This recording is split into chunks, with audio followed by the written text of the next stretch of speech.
Hello বন্ধুরা, আজকে চলে আসলাম ঢাকা জেলার অন্তর্গত কামরাঙ্গীর চর এলাকায়। এই জায়গাটাকে বলা হয় কামরাঙ্গীর চর। যারা ঢাকা আগে পরে আসছেন কামরাঙ্গীর চরের নাম শুনছেন এবং অনেকে হয়তো কামরাঙ্গীর চর জায়গাটা চিনেন। এটা ঢাকা জেলার অন্তর্গত বুড়িগঙ্গা নদীর তীরে অবস্থিত। অবশ্যই এখন বুড়িগঙ্গা নদীটি অনেক জনবসতি, অনেক লোকজন অবৈধভাবে দখল করে এই বুড়িগঙ্গা নদীর তীরে ব্যবসা বাণিজ্য, ঘরবাড়ি, বিভিন্ন দালান কোঠা গড়ে তুলেছে। দেখতেই পাচ্ছেন, এই হচ্ছে বুড়িগঙ্গা নদীর অবস্থা। এটা যদিও বুড়িগঙ্গার মেইন শাখা না, এটা হচ্ছে বুড়িগঙ্গা নদীর একটা পাশের সাইডের শাখা, কিন্তু এই নদীটা হচ্ছে অনেক বড় ছিল। যতটুকু তারা অনেক তাদের কাছ থেকে জানা গেছে বা শুনেছি।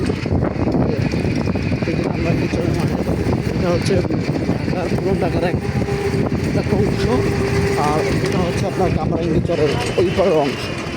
আমি ঠিক মাঝামাঝি স্থানে আছি। কামরাঙ্গীর চর আপনারা অনেক নাম শুনেছেন, ঢাকা শহর আসলে কামরাঙ্গীর চর। এখানে অনেক লোকজন, ঢাকা শহরের যদি 2 কোটি মানুষ বাস করে তাহলে এই কামরাঙ্গীর চর এলাকায় 1